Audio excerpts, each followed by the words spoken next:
할렐루야. 오늘 좋은 날 주신 하나님께 영광을 돌립니다. 여러분들 좋은 날 되시길 주님으로 축원합니다. 기드온이 거룩한 하나님을 만납니다. 하나님의 사자가 나타났음에도 불구하고 이스라엘 진영은 변함이 없어요. 그 마음의 생각이 전혀 요동하지 않아요. 근데 오늘 하나님께서 찾아오시는 거예요. 누구를? 기드온을. 그리고 거룩하신 하나님을 뵙습니다. 기드온은 자신이 죄인으로서 거룩하신 하나님을 배웠다라는 것을 압니다. 하나님이 자신을 소개하자 본문 22절 말씀에 이렇게 얘기합니다. 기드온이 그가 여호와의 사자인 줄을 알고 이르되 슬프도소이다. 주 여호와여, 내가 여호와의 사자를 태만하여 보았나이다 하니.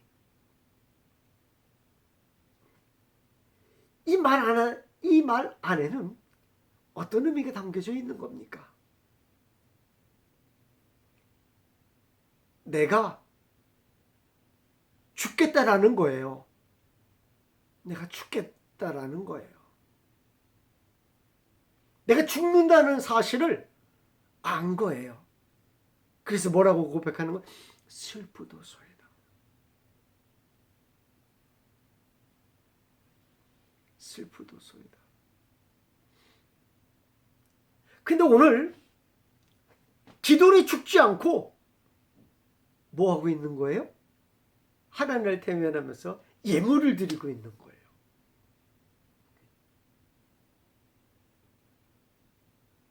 그러니 기드온은 지금 하나님으로 인식하기가 쉽지 않은 상황입니다. 진짜 하나님이십니까? 진짜 하나님이시라면 지금 내가 큰일 난 상황입니다. 진짜 하나님이시라면 내가 지금 큰일 난 상황입니다. 요즘은 틀려요. 하나님 예수 그리스도를 우리가 만나면 요즘 어때요? 기쁘죠. 은혜죠, 은혜. 진짜 은혜죠. 우리가 은혜의 시대에 살고 있다는 것을 알 수가 있어요. 지금 은혜죠. 당시만 해도 말입니다. 하나님을 만나면 어떻게 된다고? 죽는 거예요. 죽는 거예요. 그런데 죽지 않고 예물을 자기가 드리고 있는 거예요. 이런 상황에서 기드온이 살 수 있는 조건은 무엇입니까? 기드온이 살 수 있는 조건은 딱 하나예요. 뭡니까? 자기가 성전, 그 당시에 성전이 없었으니까 성막에 거룩한, 뭘 잡는 거예요? 거룩한 성기. 그 뭐 제단의 뿔이라든가 아니면 그 번제단의 뿔이라든가 아니면 분향단의 뿔이라든가 막 이런 걸 잡는 거예요. 성물을 잡음으로 자기가 어떻게 되는 거예요? 거룩해지는 거예요. 내가 거룩해지는 거예요. 그러면서 내가 죽음을 변하는 거예요. 살 수 있는 조건. 거룩한 사람이 되는 겁니다. 거룩한 사람은 하나님의 거룩성에 손상을 주지 않습니다. 그러기에 하나님을 만날 수 있는 것입니다. 그러나 이 세상에 거룩한 사람은 없습니다. 로마서 3장 23절에 모든 사람이 죄를 범하였음에 하나님의 영광에 이르지 못한다라고 선언하고 있습니다. 사람으로서 하나님을 찾아갈 수 있는 방법은 없습니다. 사람으로서 하나님을 찾아갈 수 없는 이유가 바로 죄라는 것입니다. 그래서 기드온이 살 길은 하나님의 은혜가 아니면 안 되는 것입니다. 여기에 놀라운 비밀이 숨겨져 있습니다. 하나님의 은혜가 아니면 안 된다라는 차원에서 오늘 성경을 보니까 하나님이 어떻게 하셔서 기드온을 찾아오신 줄 믿습니다. 죄인인 인간은 하나님을 찾아갈 수가 없어요. 오염된 하나님의 형상 때문입니다. 율법을 지키는 길만이 하나님을 찾아갈 수 있습니다. 그러나 인간은 율법을 온전히 이룰 자가, 율법을 온전히 지킬 자가 아무도 없습니다. 이는 율법으로 온전해질 수 없다는 것을 말해주고 있는 것입니다.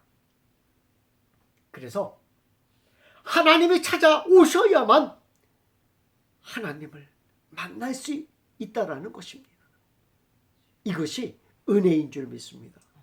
하나님 찾아오시는 것이 그래서 은혜예요. 오늘 기드온에게 하나님이 찾아오셨습니다. 성경은 말입니다. 모든 믿음의 사람들에게 하나님께서 찾아오시는 장면부터 시작하는 모습을 보게 됩니다. 마리아에게 찾아오실 때도 누가복음 1장 28절 보면 이렇게 기록합니다. 그에게 들어가 이르되 은혜를 받은 자여 평안할지어다 주께서 너와 함께 하시도다 하니. 또 창세기 18장 3절에서도 이렇게 얘기합니다. 이르되 내 주여 내가 주께 은혜를 입었사오면 원하건대 종을 떠나 지나가지 마옵소서. 아브라함에게 하나님이 찾아오셨습니다. 이 세 명의 사람을, 지나가는 사람을 영접하는 그 장면에서 그렇게 아브라함이 고백하는 거예요. 내가 주께 은혜를 입었사오면 원하건대 종을 떠나 지나가지 마옵소서. 찾아오시는 그것을 모든 성경의 믿음의 사람들은 뭐라고 이야기한다고요? 은혜라고. 기드온에게 하나님의 사자가 찾아왔을 때도 같은 언어를 사용합니다. 17절 말씀에서 기드온이 그에게 대답하되 만일 내가 주께 무엇을 입었으면 은혜를 입었사오면 나와 말씀하신 이가 주 되시는 표정을 내게 보이소서. 여기서도 똑같이 은혜를 입었사오면 이렇게 얘기하는 거예요. 바로 은혜를 입었사오면 이라는 단어입니다. 왜 하나님이 등장하실 때마다 은혜라는 단어를 사용할까요? 성경은 하나님의 임재하심 자체가 은혜라고 하는 것입니다. 그래서 구약의 하나님은 때때로 두려움으로, 떨림으로 받아들여야 했습니다. 하나님의 계시는 성소 안으로 절대로 들어가지 않습니다. 하나님이 계시는 성소 안에 들어갔다는 어떻게 돼요? 죽어요. 어떤 분은 그렇게 얘기해요. 거기 성소 안에 들어가는 사람은, 제사장은 발에다 뭘 묶고 들어갔다 그래요? 방울을 이렇게. 근데 정확한 거는 캐션 마크래요. 예? 그렇지만 뭐 어찌 됐든 방울을 가지고 들어갔다가 방울 소리가 행여나 안 나면 사람이 들어갈 수 없으니까 어떻게 돼요? 줄을 잡아 끌어가지고 사람을 꺼내야 하는.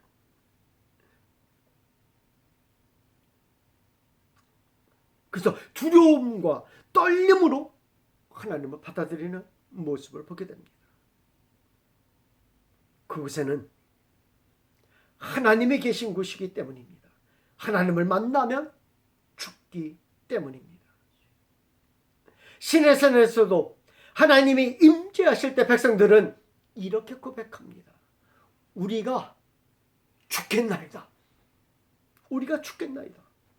라는 표현을 사용하였고, 하나님 역시 내가 저들을 칠까 하노라 라고 말씀하신 모습을 보게 됩니다. 출애굽기 20장 18절 말씀에 뭇백성이 우레와 번개와 나팔 소리와 산의 연기를 본지라. 그들이 볼 때에 떨며 멀리 서서 모세에게 이르되 당신이 우리에게 말씀하소서 우리가 들으리이다. 하나님 우리에게 말씀하시지 말게 하소서 우리가 죽을까 하나이다. 이스라엘 백성들이 이렇게 한 것은 하나님의 말씀하신 것을 다 지켰어요. 이스라엘 백성들이 하나님의 말씀하신 것을 다 지켰어요. 야, 너희들 내일 올 적에는 옷을 다 빨고 와. 그리고 너희들 몸 깨끗이 성결케 하고 와. 목욕도 하고 옷도 다 빨고 그리고 모든 준비를 마치고 하나님 앞에 나온 거예요. 그러면 그들에게 뭐가 없었어야 돼요? 두려움이 없었어야 돼요. 하나님이 명령하신 대로 우리가 다 깨끗게 하였나이다 라고 고백해야 돼요. 그렇지 않겠어요? 하나님, 우리는 하나님이 말씀하신 대로 다 깨끗게 했기 때문에 하나님 만날 자격이 충분합니다 라고 고백을 했어야지 돼요. 근데 그들은 그렇게 고백하지 않았습니다. 우리가 죽겠다라는 표현을 사용하는 것입니다. 출애굽기 19장에서는 12절, 21절, 24절 등에서 말씀하십니다. 여호와께서 모세에게 이르시되 내려가서 백성을 경고하라. 백성이 밀고 들어와 나 여호와에게로 와서 보려고 하다가 많이 죽을까 하노라. 하나님 스스로도 저도 못 올라오게 하라는 거예요. 저들이 나를 보려고 올라오다가 내가 저들을 돌격해서 저들을 죽일까 하노라 라고 말씀을 주고 있습니다. 하나님도 물론 그들이 하나님이 말씀하신 대로 다 지켰다라는 것을 알고 있어요. 옷을 빨고요, 목욕도 빨고 성결케 하고요. 이것을 다 했다라는 것을 알고 있어요. 그러면 그들이 하나님이 말씀하신 것을 다 지켰다는 것을 안 이상은 그들이 올라오는 것을 어떻게 해야지 돼요? 하나님도 허락하셔야 되는데 하나님께서조차 그들이 올라오면 안 된다라고 말씀하세요.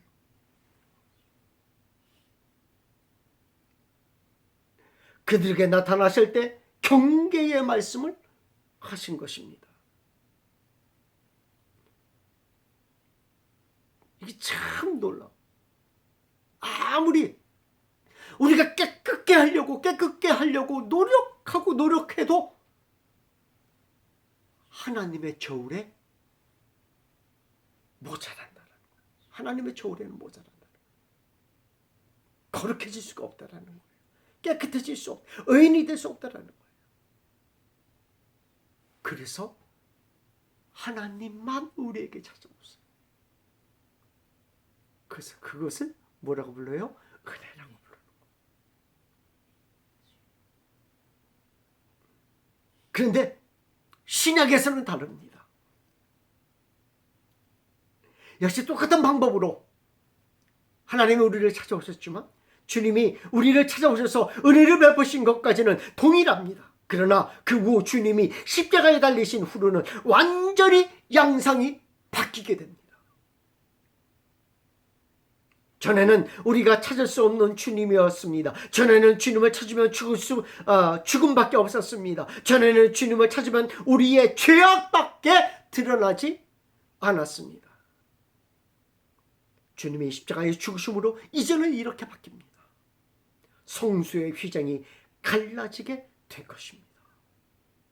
히브리서 10장 19절 말씀에 또 4장 16절, 에베소 3장 12절 말씀에 이렇게 얘기합니다. 그러므로 형제들아 우리가 예수의 피를 힘입어 성수에 들어갈 담력을 얻었나니 그 길은 우리를 위하여 휘장 가운데 열어놓으신 새로운 산 길이요 살 길이요 휘장은 곧 그의 육체니라. 그러므로 우리는 긍휼하심을 받고 때를 따라 돕는 은혜를 얻기 위하여 은혜의 보좌 앞에 담대히 나아갈 것이니라. 에베소 3장 12절 말씀에 우리가 그 안에서 그를 믿음으로 말미암아 담대함과 확신을 가지고 하나님께 뭐한다? 하나님께 나아감을 얻느니라. 구약은 못 나가요. 하나님 앞에 나가면 죽으니까. 근데 신약은 하나님이 찾아오시니 내가 담대히 하나님 앞에 나아가는 거예요. 예수 그리스도의 십자가의 능력이 이제는 담대히 하나님 앞에 나아갈 수 있게 된 것입니다. 그래서 지금은 은혜의 때라고 하는 것입니다. 그래서 지금은 구원의 날이라고 하는 것입니다. 기도원이 드린 예물은 우리가 생각하는 예물과는 약간의 차이점이 있습니다. 보통 제사를 드리는 것으로 생각하는 경우가 좀 많이 있습니다. 똑같은 오늘 성경 본문을 성경에 나오는 예물과 예물의 그 원어는 민하라고 합니다. 민하라고 하는데 이 민하라고 하는 것은 소재라는 그런 의미도 또 똑같은 의미를 가지고 있어요. 소재나 예물이나 똑같은 의미를 가지고 있어요. 소재는 레위기 6장에서는 곡식으로 제사를 드리는 것입니다. 고대 이스라엘에서 감사의 표시로 드려졌습니다. 이는 번제, 짐승을 태워드리는 것과는 달리 곡물로 드려지는 제사였기 때문에 가난한 사람들도 드릴 수 있었습니다. 그래서 레위기 6장 14절에서 16절에 보면 소제의 규례는 이러하니라. 여호와께 향기로운 냄새가 되게 하고 단 위에 태워가지고 하나님께 드리는 그런 모습을 취하고 있지요. 이 말씀을 통해 알 수 있듯이 소제는 하나님께 대한 감사를 표현하는 예배였습니다. 하나님께서 주신 모든 것에 대한 감사의 응답으로 소제를 드렸던 모습을 보게 됩니다. 그러나 오늘 본문에서는 그런 소제라는 개념보다도 선물이라는 개념을 사용합니다. 예물이라는 개념을 사용합니다. 다른 의미로 손님을 대접한다라는 의미로 사용합니다. 성경은 부지중에 대접한 아브라함에 대하여 언급하고 있습니다.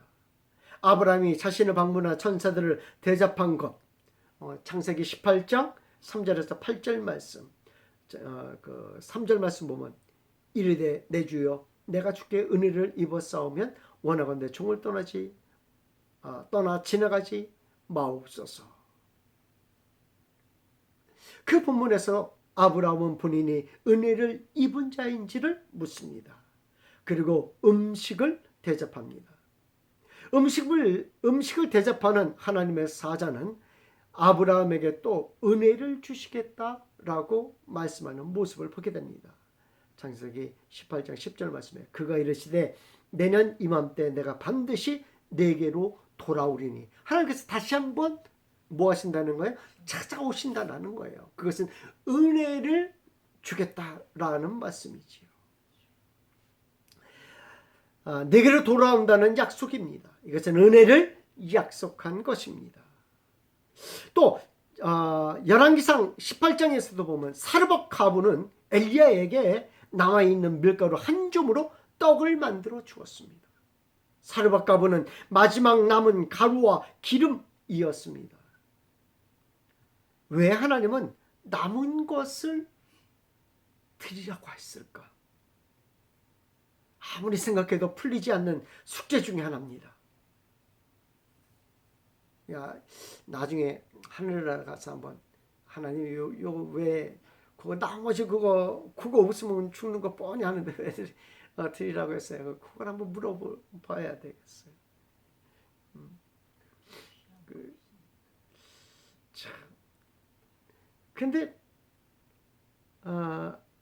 그런데 놀랍게도 비가 오기까지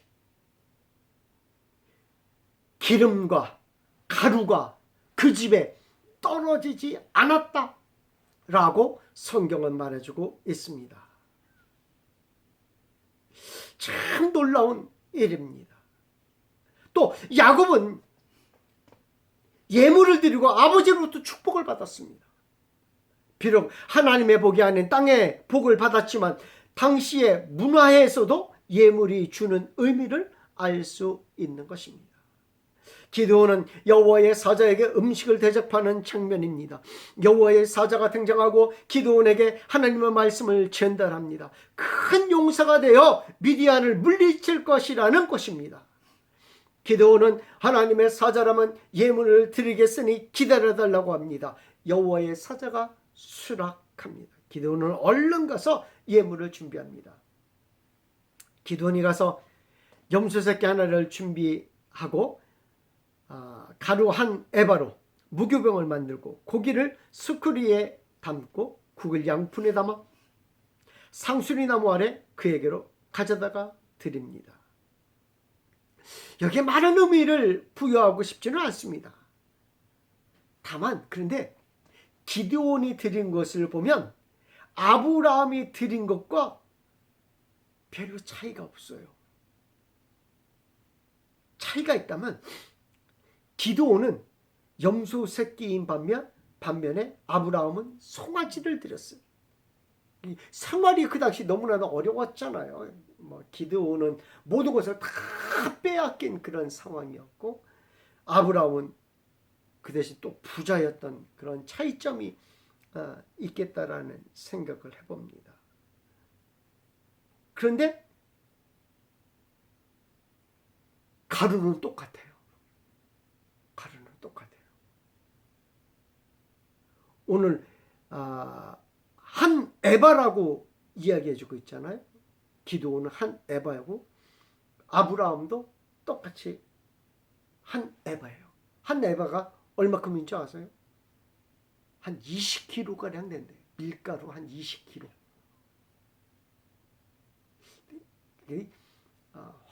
제가 황당하다라는 그런 생각을 해봤어요.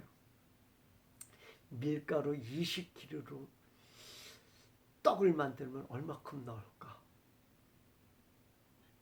생각해 보셨어요? 얼마큼 나올까? 밀가루 한 20kg 얼마큼 나올까? 그걸 한 사람한테 주겠다고 그것 가지고 왔다?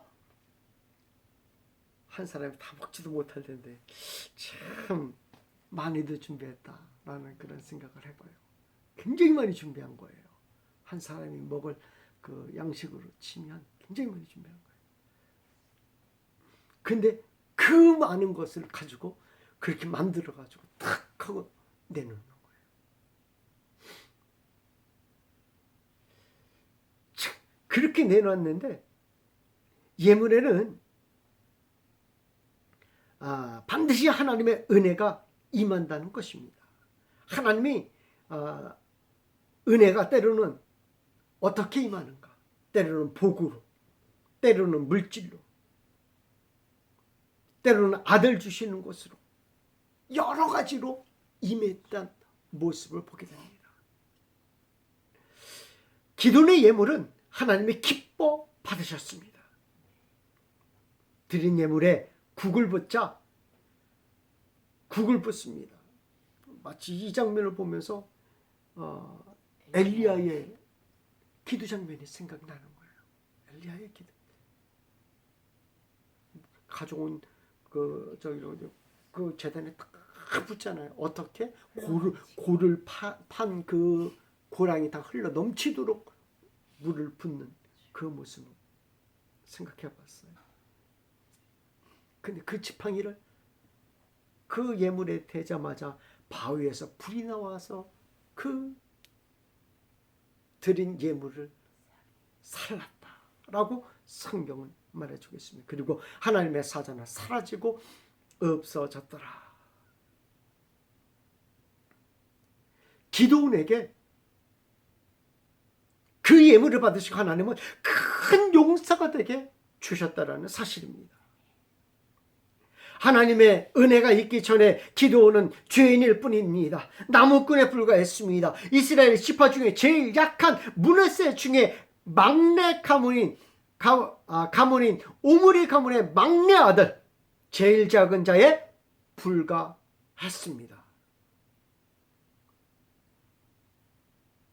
왜 기드온이 왜 우리는 므낫세 자손입니다라는 것을 강조했을까요?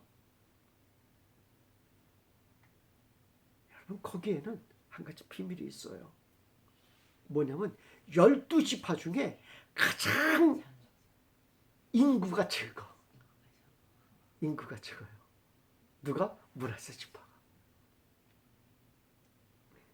다른 지파들은 말입니다, 4만 명이 넘어요. 다 4만 명 다 이렇게 되는데 유독 므낫세 지파만 3만 2천 명이에요. 출애굽 당시. 또 3만 명대가 하나지, 베냐민 지파인데 3만 5천 명. 한 3천 명가량이 더 많아요. 베냐민 지파가. 가장 약한 지파가 어느 지파예요? 이 므낫세 지파예요. 그래서 우리는 제일 작습니다, 제일 약합니다 그러는 거예요. 정말로 약한. 그리고 기드온은 마을 사람들이 무서워서 아버지의 뒤에 숨는 자였습니다. 죄인인 기드온이 하나님의 은혜로 큰 용사가 된 것입니다. 기드온이 예물을 드려 은혜를 받았던 것을 기억하시기 바랍니다. 성경은 예물을 드리는 것도 은혜를 나누는 것이라고 이야기해주고 있습니다. 예루살렘 교회에 기근이 들었습니다. 예루살렘 교회로요, 모든 교회들이 구제 헌금을 하기 시작합니다. 그런데 고린도 교회가 꿈쩍을 안 하는 거예요.